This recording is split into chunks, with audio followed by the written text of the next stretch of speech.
वचन मालूम है, लेकिन इस मिरेकल को करने का रीजन क्या था? और परमेश्वर ने कहा अब तू मनुष्यों को जीवित पकड़ा करेगा, और वो नाव को किनारों पर ले आए और सब कुछ छोड़कर उसके पीछे हो लिए। उन्होंने उन मछलियों को बेचने नहीं गए, चलो अब कुछ हजार की मछलियां आज की वैल्यू में अगर लगा लो तो मान लो 1 लाख रुपए की, 1.5 लाख रुपए की मछलियां इकट्ठी पकड़ ली, 1 महीने का इकट्ठा स्टॉक पकड़ लिया, तो आओ चलो पहले बेच आए। बाइबल कहती वो सब कुछ छोड़ के उसी टाइम मछलियां समेत, नामों समेत छोड़कर वो यीशु मसीह के पीछे हो गए। आज का टॉपिक है सर्व द लॉर्ड, अपने प्रभु की सेवा करो, खुदावंद की सेवा करो। क्यों? आपको यह बात समझनी। हम आज वचन पढ़ेंगे रोमियो 12 उसकी 11 आयत। उसमें लिखा, प्रयत्न करने में आलसी ना हो, आत्मिक उन्माद से भरे रहो, प्रभु की सेवा करते रहो।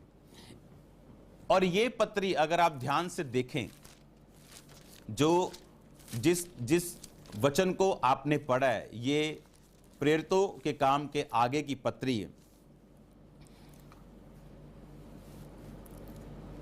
लिखा, उन सब के नाम जो रोम में परमेश्वर के प्यारे और पवित्र होने के लिए बुलाए गए, हमारे पिता परमेश्वर और प्रभु यीशु मसीह की ओर से तुम्हें अनुग्रह और शांति मिलती रहे। ये वचन जो हमने रोमियो से पढ़ा, ये रोमियो को लिखा गया था, और ये रोमियो सिर्फ विश्वासियों को या सिर्फ पास्टर्स को या प्रेरितों को नहीं लिखा, परमेश्वर की सेवा करते रहो।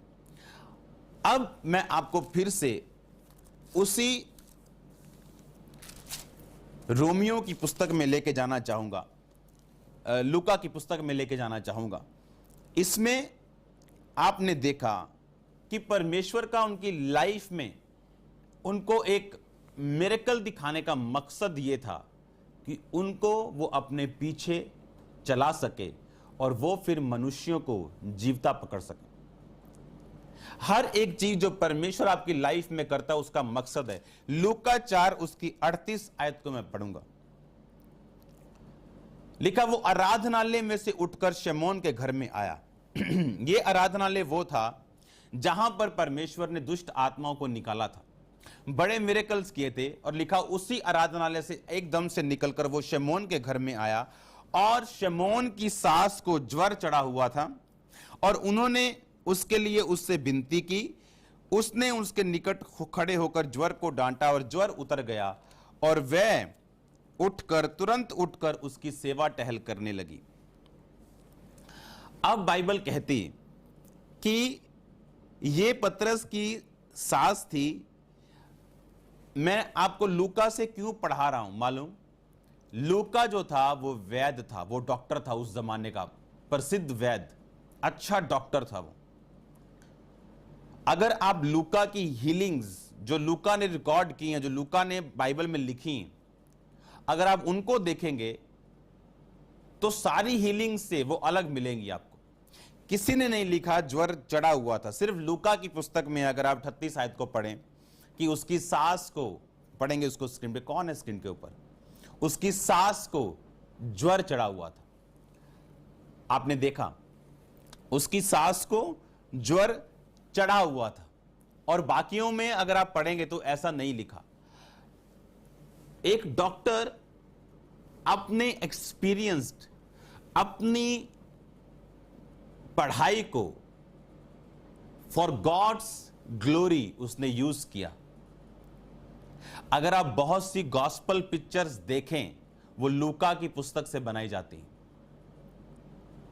लूका की पुस्तक, अगर आप यूहन्ना का सुसमाचार पढ़ें तो वो आपको आगे पीछे मिलेगा।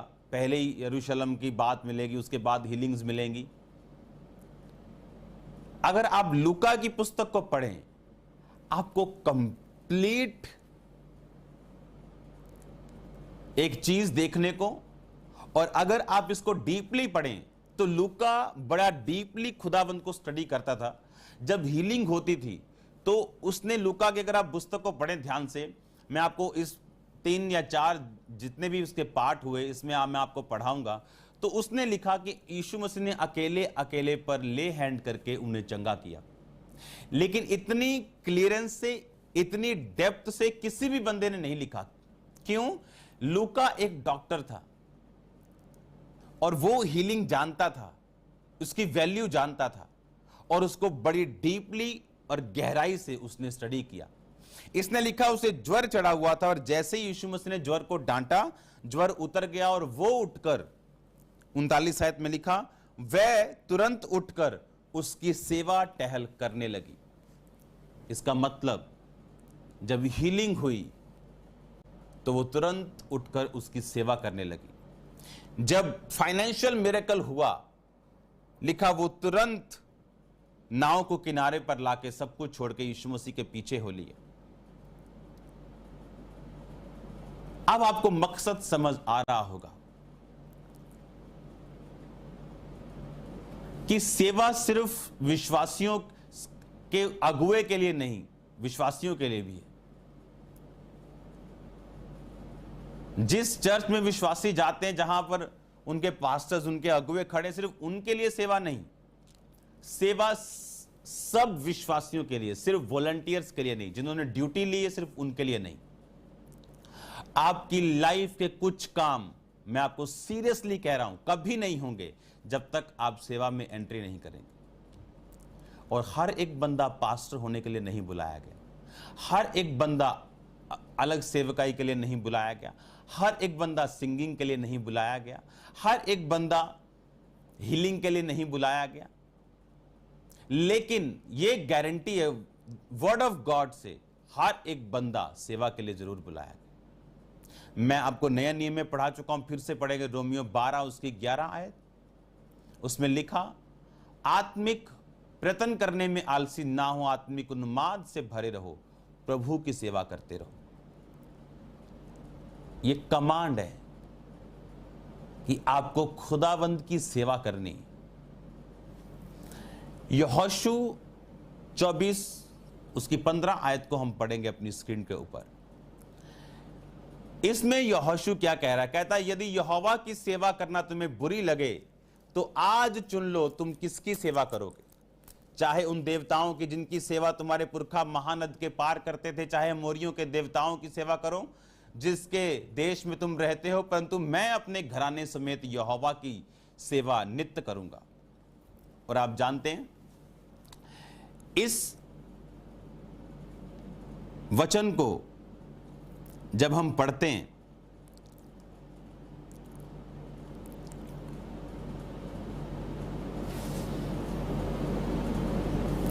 इसकी 18 आयत को मैं पढ़ूंगा, आप मेरी ओर देखो। और हमारे सामने से इस देश के रहने वाले मोरी और सब जातियों को निकाल दिया है, इसलिए हम भी यहोवा की सेवा करेंगे, क्योंकि हमारा परमेश्वर वही है। मैं आपको पुराने नियम में लेके जाऊंगा, आपको नए नियम में लेके जाऊंगा, क्योंकि परमेश्वर बदला नहीं। इसमें यहोशू ये कह रहा है कि मैं अपने घराने समेत यहोवा की सेवा करूंगा। अब आप बोल सकते हो कि वो कर सकता है अपने घराने समेत, बिकॉज ही इज कॉल्ड, कि वो बुलाहट है उसकी सेवा करना। अगर यहोशू की बुलाहट थी सेवा करना, तो उसने फिर बाकियों पब्लिक को क्यों बोला, खुदावंद के लोगों को क्यों बोला, इजरायलियों को क्यों बोला कि तुम देख लो कि तुम किनके देवताओं की सेवा करोगे, मैं अपने घराने समेत यहोवा की सेवा करूंगा। फिर वो कहते हैं कि दूसरों की सेवा करना हमसे दूर रहे, हम यहोवा को त्याग कर उनकी सेवा ना करें। जो यहोवा हमको मिस्र से निकाल कर लेके आया और सब जातियों को दूर किया हमारे बीच से, हम भी उसी परमेश्वर की सेवा करेंगे। पुराने नियम में भी यहोशू ये कह रहा है कि तुम सबको खुदावंद की सेवा करनी। नया नियम में भी मैं आपको और पढ़ाऊंगा एक आयत को, जहां वो कह रहा है कि हमें खुदावंद की सेवा करनी। हर एक विश्वासी, चाहे वो बिलीवर हो, वॉलंटियर हो, पास्टर हो, प्रेरित हो, प्रॉफिट हो, हर एक जन परमेश्वर की सेवा के लिए बुलाया गया। आप जानते हैं, कुछ लोग क्रिश्चियन होने के बावजूद अपनी लाइफ में कुछ मिरेकल्स को, कुछ ब्लेसिंग्स को नहीं ले पाते, क्योंकि वो कभी भी खुदावंद की सेवा में नहीं आते। उनको लगता है कि मैं बिलीवर हूं। कुछ तो ऐसे बिलीवर हैं जो सिर्फ क्रिसमस को चर्च जाते हैं और ईस्टर को जाते हैं, वो उनको बिलीवर नहीं बोल सकते आप, वो बिलीवर नहीं। कुछ लोग हैं जो पूरी तरह से संसार में रचे हुए हैं, फंसे हुए हैं, और संडे चर्च जाते हैं, उनका पास्टर भी उनको जानता नहीं, कुछ नहीं किया उन्होंने, बस अटेंड किया और भाग गए घर में। ऐसे लोग चल सकते हैं, स्वर्ग के अधिकारी हो सकते हैं, लेकिन परमेश्वर की परफेक्ट विल ये नहीं है। आपको कहीं ना कहीं से परमेश्वर की सेवा को चुनना होगा। अब अगर आप यहां पे देखें, पतरस की सास ने लंगड़े चंगे नहीं किए, पर बाइबल कहती है उसने सेवकों की, पतरस की, खुदावंत की सेवा की, उनकी सेवा टहल की। जब पतरस की लाइफ में मिरेकल हुआ, वो सब कुछ छोड़ के परमेश्वर के पीछे हो गया। और एक और आयत को हम पढ़ेंगे, लूका 8 उसकी 1-2 लिखा, इसके बाद वो नगर नगर गांव गांव प्रचार करता, परमेश्वर के राज्य का सुसमाचार सुनाता हुआ फिरने लगा। और वे 12 उसके साथ थे। कितनी स्त्रियां भी जो दुष्ट आत्माओं से छुड़ाई गई थी और बीमारियों से छुड़ाई गई थी, और वे ये हैं, मरियम जो मगदलीनी कहलाती थी, जिसमें 7 दुष्ट आत्माएं निकली थी, हेरोदेस के भंडारी खूजा की पत्नी योअन्ना, और सुसन्ना, और बहुत सी अन्य स्त्रियां, ये अपनी संपत्ति से उसकी सेवा करती थी। अब ये औरतें दुष्ट आत्माओं से छुड़ाई गई। इनमें कौन था? मरियम मगदलीनी, जिसमें से 7 दुष्ट आत्माएं निकली, हेरोदेस का भंडारी, राजा का भंडारी, उसकी पत्नी, बिग, बहुत बड़े ओहदे वाले व्यक्ति की पत्नी, और बहुत सी स्त्रियां, सुसन्ना, अपनी संपत्ति से उसकी सेवा करती थी। अब इन्होंने लंगड़े नहीं चलाए, पर प्रभु यीशु मसीह को एक स्थान से दूसरे स्थान पे जाने के लिए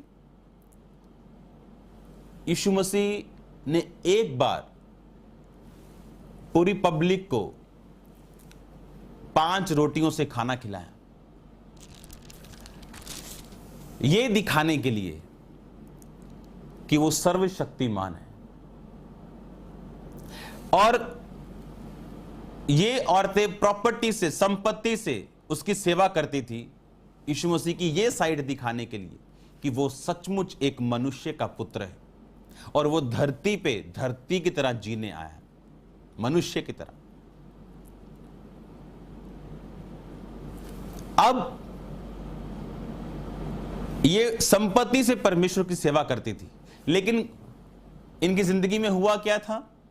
ये दुष्ट आत्माओं से आजाद हुई थी।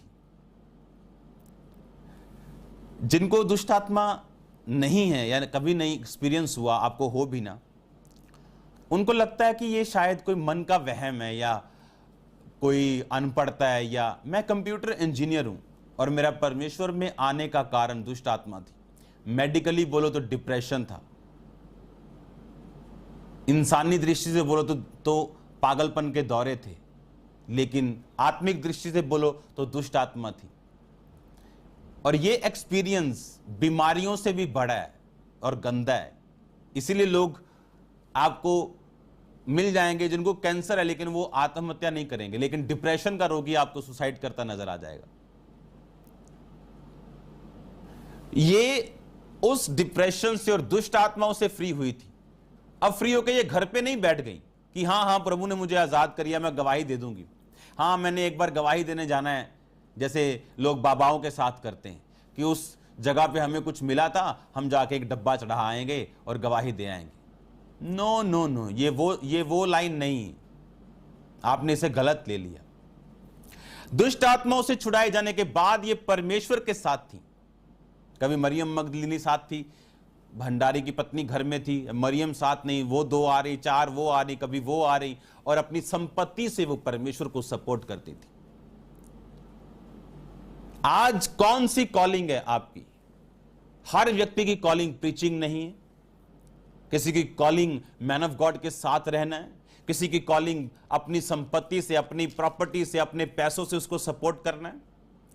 मैं आपको एक चीज बताना चाहता हूं, जब हम प्रेरितों के काम उसकी 4 बाब उसकी 32 से 37 आयत को पढ़ते हैं, उसमें लिखा, विश्वास करने वालों की मंडली एक चित्त एक मन की थी, कोई अपनी संपत्ति अपनी नहीं कहता था, परंतु सब कुछ साझे का था। प्रेरित बड़ी सामर्थ्य से यीशु के जी उठने की गवाही देते थे, उन सब पर बड़ा अनुग्रह था। कोई भी दरिद्र नहीं था जिनके पास भूमि घर थे, उनको बेचकर बिकी वस्तुओं का दाम लाकर वो प्रेरितों के पांव पर रखते थे, जैसी जिसकी आवश्यकता होती थी उनके अनुसार बांट दिया करते थे। यूसुफ नाम साइप्रस का एक लेवी था जिसका नाम प्रेरितों ने बरनबास रखा था। उसकी कुछ भूमि थी, उसने बेचा और दाम के रुपए लाकर प्रेरितों के पांव पर रख दिया। अब यह साइप्रस जो लेवी था, इसने भूमि बेची और रुपयों के दाम प्रेरितों के पांव पर रख दिए।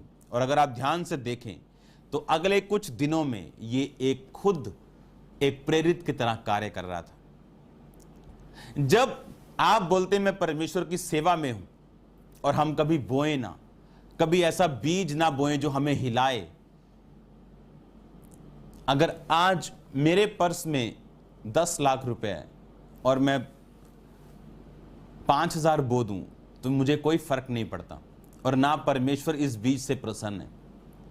पर एक व्यक्ति जो 10,000 जेब में रख के बैठा और वो 5,000 बो रहा है, इस अमीर की जगह उस व्यक्ति का जो प्रतिफल है वो 1000 गुना जाता है। परमेश्वर यह दिखाता है कि मैं 5 रोटियों से सबको पेट भर सकता हूं, मुझे किसी की जरूरत नहीं। पर वो हमें मौका देता है ताकि हम अपना ध्यान अपने पैसे, अपने बिजनेस, अपनी लाइफ पर ना लगा के हम ये साबित कर सके परमेश्वर को कि हमारा ध्यान हमारे पैसों की ओर नहीं, इसलिए हम बो रहे हैं। हमारा ध्यान हमारे टाइम की ओर नहीं, इसलिए हम तेरा पीछा कर रहे हैं। हर एक व्यक्ति अपनी कॉलिंग को पहचाने, बाइबल कहती, क्योंकि कुछ ब्लेसिंग्स ऐसी, मैं आपको फिर कह रहा हूं, वो आपको तब तक नहीं मिलेंगी जब तक आप उसकी सेवा में नहीं आएंगे। अब आप देखो परमेश्वर की किस तरह से आप सेवा कर सकते हो।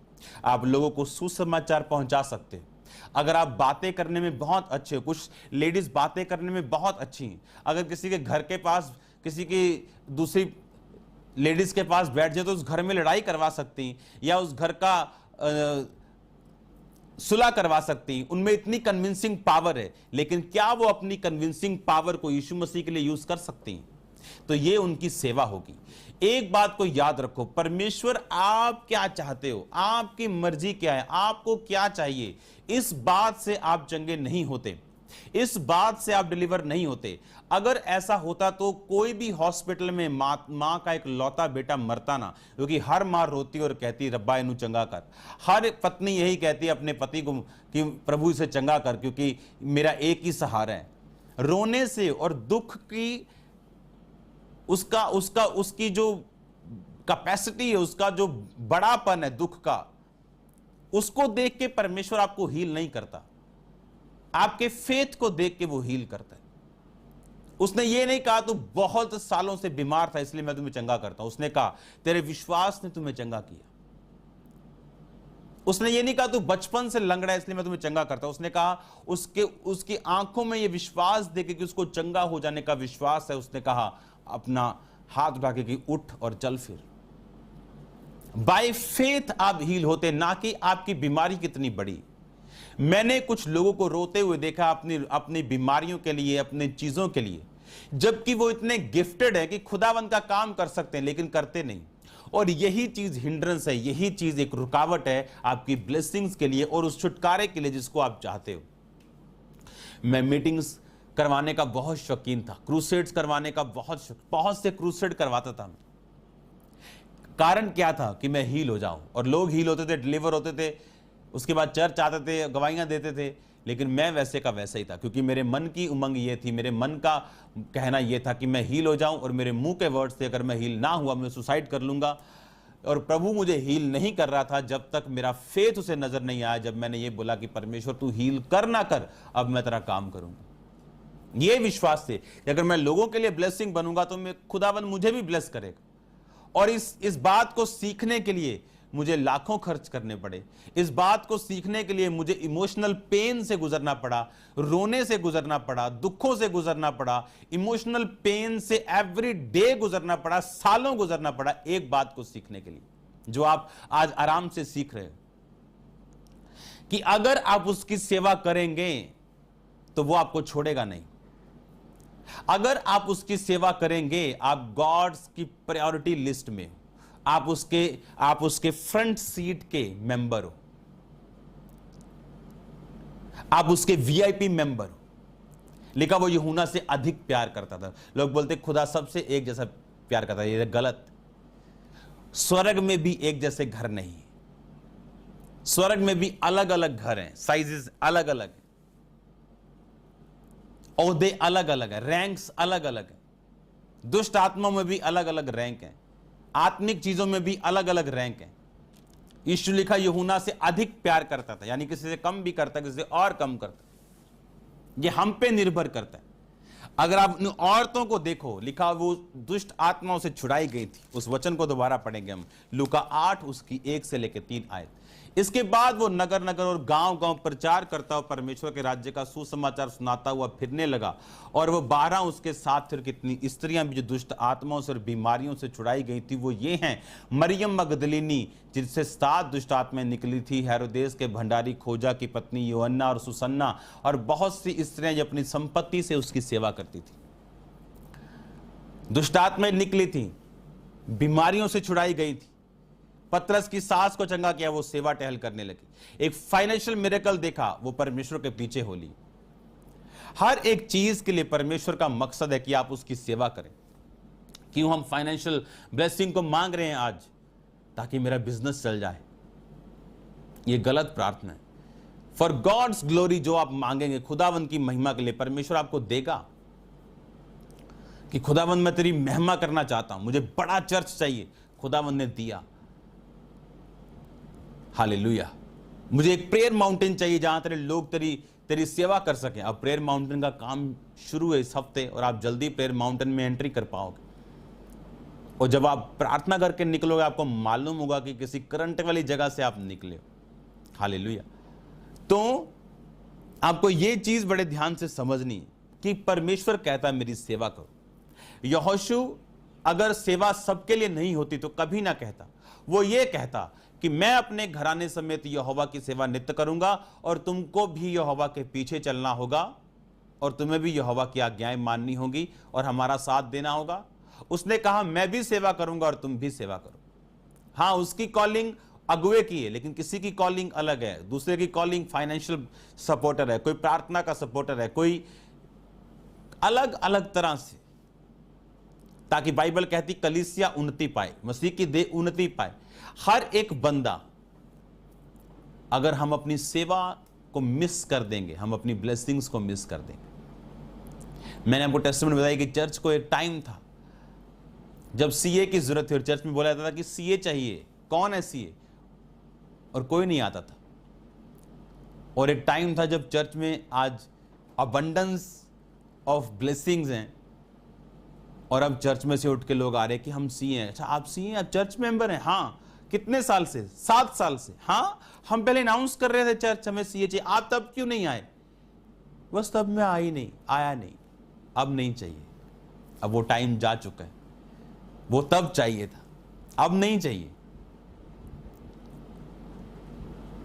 आज जो परमेश्वर आपसे चाहता है उसे आज चाहिए, कल नहीं। हो सकता है जो आज बीज की जरूरत, फाइनेंशियल सपोर्ट की जरूरत आज हो, वो कल ना हो। जितनी ब्लेसिंग्स आज जब एक काम चल रहा है खुदावंद का, उस पर बोने में मिले, कल ना मिले। आज जो परमेश्वर आपके सामने रख रहा है, अगर आपने उसे ग्रैब, उसे पकड़ लिया, तो हम अपने हार्ट डिजायर को पूरा होते हुए देखेंगे। आप बहुत कम लोग ये जानते हो, जब हार्ट डिजायर्स पूरी होती, दिल की इच्छाएं पूरी होती, जब आपकी दिल की इच्छाएं पूरी होती, ये एक मार्वलस चीज है। धर्मी की लालसाओं को वो तृप्त करता है। धर्मी की लालसाओं को बाइबल कहती वो तृप्त करता है। आप तैयार हैं अपनी लालसाओं, अपनी हार्ट डिजायर्स, और ये उन लोगों के लिए नहीं जो यीशु मसीह को एक प्रार्थना पूरा करवाने का एक जरिया मानते हैं, और अब क्रिश्चियन मानते हैं, और सब दिन वही करते हैं जो उनको पसंद है। आप जानते हैं बहुत सी चीजें, अगर आप खुदावन की सेवा में हो, चाहे वो कोई भी हो, आप चर्च के फाइनेंशियल सपोर्टर हैं, आप वॉलंटियर हैं, आप प्रेयर पार्टनर हैं, आप फास्टिंग पार्टनर हैं, आप किसी भी तरह की सेवा में हैं, आप जानते हैं आप खुदावन की जिम्मेवारी बन जाते हैं।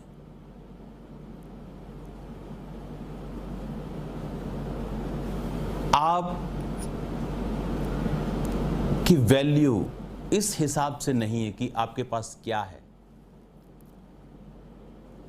अगर आपकी वर्थ परमेश्वर की निगाहों में है, वो आपका ध्यान रखेगा, वैरी को चढ़ने नहीं देगा आप पर, आप हर केस में जयवंत होंगे।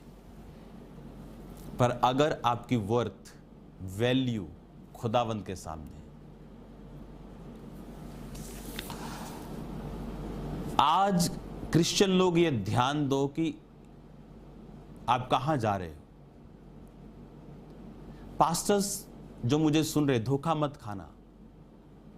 हर केस खुदावंद आपके जरिए से सॉल्व नहीं करेगा, क्योंकि हर एक केस का जेनेटिक, उसका जो उत्पत्ति है, उसकी जो अब वो जो पैदा हुआ जहां से, वो अलग है।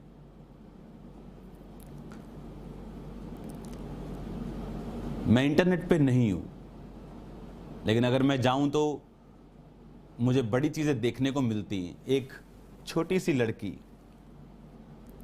क्रिश्चियन परिवार की, और गीत चल रहा है और वो डांस कर रही है, मेरी जवानी, क्या सॉन्ग था मेरे को भूल गया वो, जवानी मेरी रोल देती, तेरे तेरे लारियां ने जवानी मेरी रोल देती।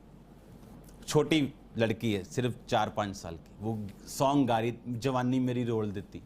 आप जानते हैं वो अपने आप पर कर्ज ले रही, वो इस टाइम। जब वो बड़ी होगी, यही कर्ज उसे फॉलो करेगा और उसकी फैमिली प्रेयर लाइन में खड़ी होगी, बोलेगी मेरी लड़की का ध्यान 10 लड़कों की ओर है। कभी बोलेंगे कि इसकी शादी नहीं हो रही, कभी बोलेंगे कि ये पता नहीं क्या है इसके दिमाग को हो गया। और अब खुदावंद की सेवा में उन्हें ना लगा के जवानी मेरी रोल देती, जवानी मेरी रोल देती तेरे लारिया ने, ये सॉन्ग वो बच्ची से गवा रहे हैं। आप क्या एक्सपेक्ट करते हो? वर्ड्स आपके बच्चों पर क्या जा रहे हैं?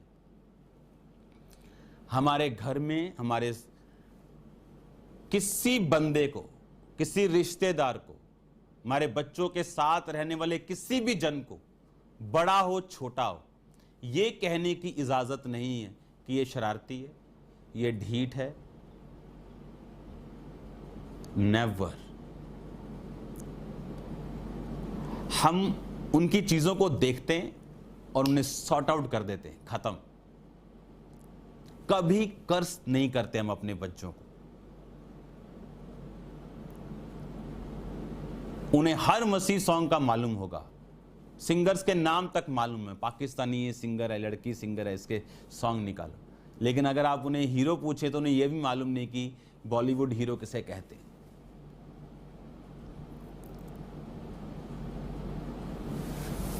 अगर आप सेवा करेंगे अब से अपने घराने समेत, तो कौन बचेगा? आपका घराना। अगर मैंने सेवा की 2004 से, कौन बचा? मैं। ब्लेस कौन हूं आज? मैं। मेरा परिवार किसका ब्लेस है? मेरा। आप इमेजिन करो मेरी लाइफ को, कि मैंने अपने बाप को बैप्टाइज किया, अपनी मां को बैप्टाइज किया, मेरे भाई ने मेरे साथ बपतिस्मा लिया था, सिर्फ वही बचा है। उसकी पत्नी को मैंने बैप्टाइज किया, अपनी वाइफ को मैंने बैप्टाइज किया, मेरे बच्चों को अब मैं बैप्टाइज करूंगा बाय गॉड्स ग्रेस, खुदाबंद का हुक्म होगा। अगर आप उसकी सेवा करेंगे, हार्ट डिजायर्स वो आपको देगा। हार्ट डिजायर्स, आपके दिल की इच्छाओं को, मेरी उसके साथ मैरिज हो जाए, ये इच्छाएं नहीं, फॉर गॉड्स ग्लोरी। जब आप गॉड्स ग्लोरी में चले जाएंगे, फॉर गॉड्स किंगडम, वो आपको बिग चीजें देगा, बड़ी चीजें देगा। हालेलुया। जिनकी लव मैरिजेस हुई 15 साल पहले, पूछो जाके उनकी लाइफ और अरेंज मैरिज जाके देखो, कोई फर्क नहीं मिलेगा आपको, क्योंकि ये सब चीजें एक्साइटेड है मैरिज से पहले, बाद में नहीं। बाद में रियल चीजें, रियल टॉपिक कुछ और बन जाते हैं। हालेलुया। गॉड्स, अगर आपको प्लान समझना, जो हमने पिछले सीरीज में सुना, और उसकी सेवा करना, आपको खुदावंद की सेवा में जाना है। आप यूथ हैं, कौन सी सेवा में हैं आप? चर्च के कौन से डिपार्टमेंट में हैं आप? अगर आप घर में कितने टाइम बैठकर आप अपने अगुए के लिए प्रार्थना करते हैं? कितना चर्च को आप सपोर्ट करते हैं? कितना सेवा आप करते हैं? कितने लोगों को सुसमाचार सुनाते हैं? आज हमें अपने आप को और अपने बच्चों को सेवा में लगाना होगा, तब ये कर्स हिस्सा नहीं होंगे। तब लोगों की जो प्रेयर रिक्वेस्ट है वो हमारी प्रेयर रिक्वेस्ट वो नहीं होगी। जो लोगों की बड़ी प्रेयर रिक्वेस्ट है वो हमारी डेली की नॉर्मल लाइफ होगी। जो लोगों की बड़ी बड़ी डिमांड्स हैं वो हमारे हफ्ते का खर्चा होगा। वो पॉसिबल है आपकी लाइफ में अगर आप सेवा करें खुदाबंद की। जब आप सेवा करते हैं, आप एक जिम्मेवारी बन जाते हैं खुदाबंद की। आपको ऊंचा करना, आपको बढ़ाना, आपको ब्लेस करना, यह परमेश्वर की जिम्मेवारी। लेकिन सेवा कैसे करनी? तन मन धन से उससे लिपटे रहना और प्रभु की सेवा करते रहना। फिर से पढ़ेंगे रोमियो 12 उसकी 11 आयत को। प्रयत्न करने में आलसी ना हो, आत्मिक उन्माद से भरे रहो, प्रभु की सेवा करते रहो। सेवा को इब्रानी भाषा के शब्द में हम देखेंगे जिसका मतलब है अबद, जिसका मतलब है enslave, implication to serve, bond service, labour, जिसका मतलब लेबर का मतलब कि बंधे हुए सेवा करना, स्लेव, दास बनकर सेवा करना।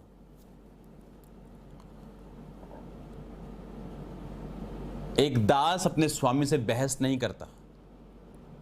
जब सेवा में कोई आए तो इस तरह से आए।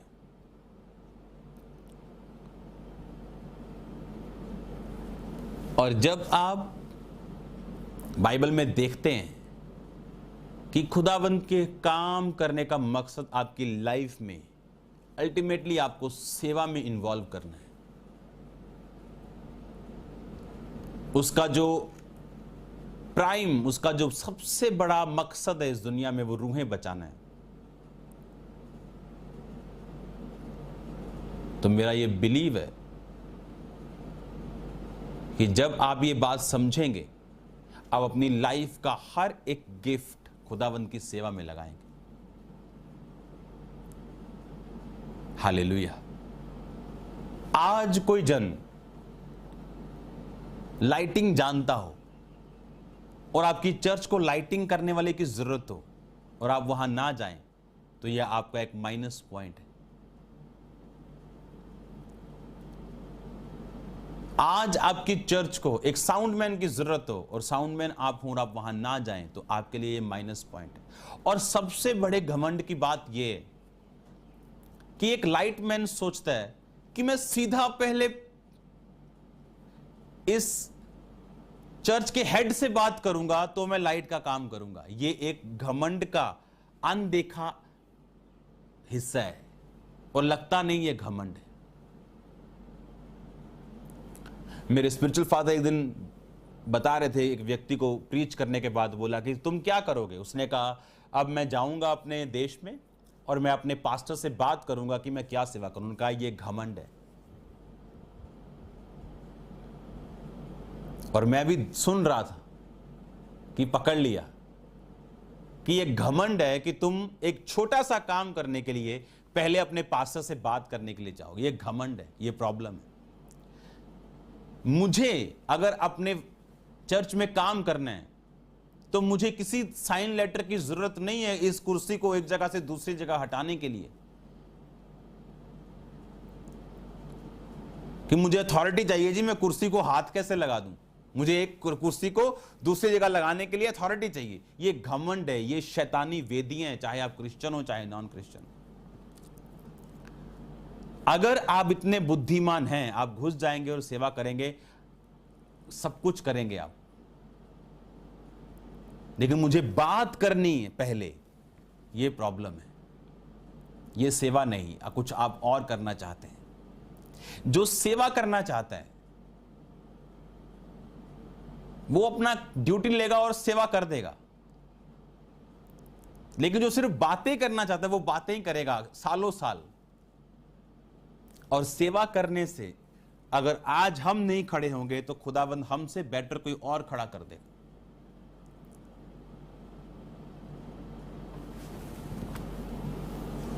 कहते हैं छत को बहुत घमंड था कि वो छत है, एक मंजिल और बनी और छत फर्श हो गई।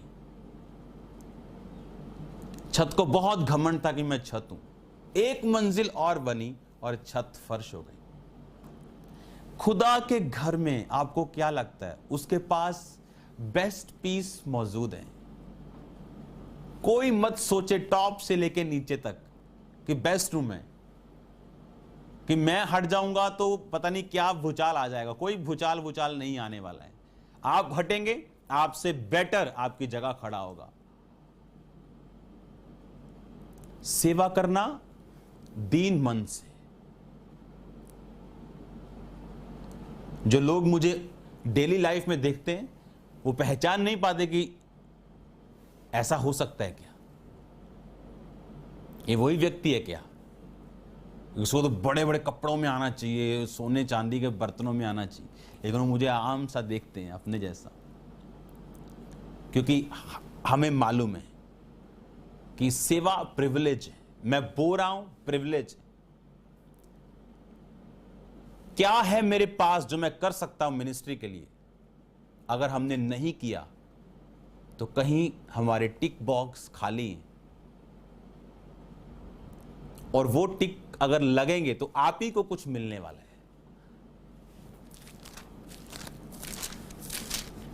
पहला कुरिन्थिया उसकी 15 उसकी 58 आयत, हे मेरे प्रिय भाइयों दृढ़ रहो, अटल रहो, प्रभु के काम में सर्वदा बढ़ते जाओ, क्योंकि तुम जानते हो तुम्हारा परिश्रम प्रभु में व्यर्थ नहीं। हर चीज जो आप करोगे, इमेजिन करो आप इस दुनिया में सबसे अनपढ़ हो, सबसे बुद्धू हो, और आपके पास कुछ नहीं, और आप चर्च में आके आप टॉयलेट साफ कर रहे हो। क्लीनिंग तो आती है ना, आप रूम साफ कर रहे हो। आपने अपना 100% दिया, और एक व्यक्ति जिसने अपना 100% दिया और 1 करोड़ का बीज बोया, वो सेम ब्लेसिंग पाएंगे। मेरे पास क्या है, आपके पास क्या है, अपना 100% खुदावंद को देना। वो कोई भी मेरी कॉलिंग हो, और फिर आप देखेंगे प्रभु में किया गया परिश्रम व्यर्थ नहीं। क्योंकि आज जिस काम की जरूरत खुदाबंद को है और आप कर सकते हैं, कल आपकी जरूरत नहीं होगी, क्योंकि आपसे बेटर कोई आएगा। और ऐसा मैंने 1 बार नहीं, 2 बार नहीं, 10 बार नहीं, 100 बार देखा है अपनी लाइफ में। 100 बार।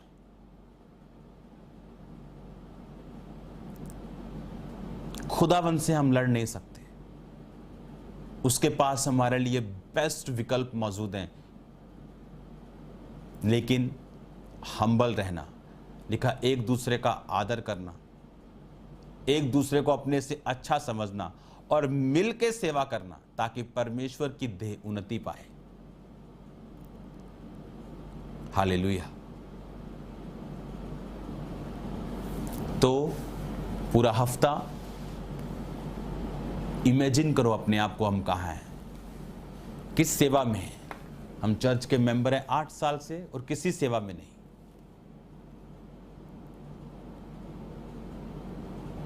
आपको चल के आना पड़ेगा। कि मैं 8 साल से मुझे कोई काम चाहिए। लूका डॉक्टर था। अपने आप को जो बड़ा समझते लोग, ये कभी मैंने देखा सेवा नहीं कर पाते, कभी भी नहीं कर पाते, क्योंकि उनको हर टाइम लगता है कि मेरे साथ बेस्ट बिहेव होना चाहिए। अगर मुझे चर्च में आना है तो मेरे साथ बेस्ट होना चाहिए, और मिस कर देते हैं वो बड़ी चीज को छोटी चीज के लिए। अगर गॉड आपको हील कर रहा है, उसका मकसद है, आपको ब्लेस कर रहा है, उसका मकसद है। क्या मकसद है? सर्व, उसकी सेवा करना। इसलिए यहोशू ने सबको बोला, क्या तुम सब सेवा करने के लिए तैयार हो? अगर आज आप हीलिंग मांग रहे हैं, डिलीवरेंस मांग रहे हैं, तो खुदावंद से बोलो, खुदावंद मैं तेरी सेवा करूंगा, सेवा करूंगी, तेरी गवाही दूंगा, गवाही दूंगी। सिर्फ गवाही एक बार देने, 2 बार देने से नहीं, एवरी डे, रोज लोगों से मिलके, रिश्तेदारों को बोल, अपने आप को इन्वॉल्व करना परमेश्वर के कामों के लिए।